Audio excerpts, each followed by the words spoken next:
ஸ்ரீயா இது என்று பலரும் அதிர்ந்து போய் என்ன ஆனது என்று கமெண்ட்ஸ் போட்டு வரும் நிலையில் மாநகரம் படத்தின் இயக்குனர் லோகேஷையும் டாக் செய்து என்ன என்று விசாரிக்கும்படியும் உதவும்படியும் கேட்டு வருகின்றனர். ஸ்ரீ நடித்த வில்லம்பு, இருகப்பற்று உள்ளிட்ட படங்களில் சம்பள பாக்கி உள்ளிட்ட பிரச்சனைகளாலும் பட வாய்ப்புகள் இல்லாததாலும் விரக்தியடைந்த அவர் தனி அறையில் வாழ்ந்து வருவதாக முதற்கட்டமாக தகவல் வெளியாகியுள்ளது.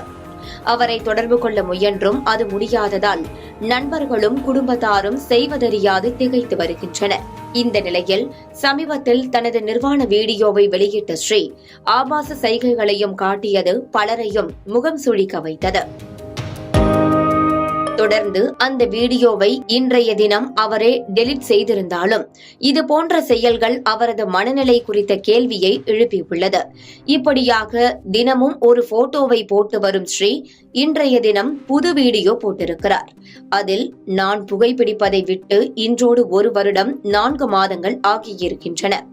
அதற்காகத்தான் இந்த வீடியோ. இதை சொல்வதன் மூலமாக நான் மிக மிக சந்தோஷமடைகிறேன். சிரித்துக் கொண்டிருங்கள், தொடர்ந்து மகிழ்ச்சியாக இருங்கள்.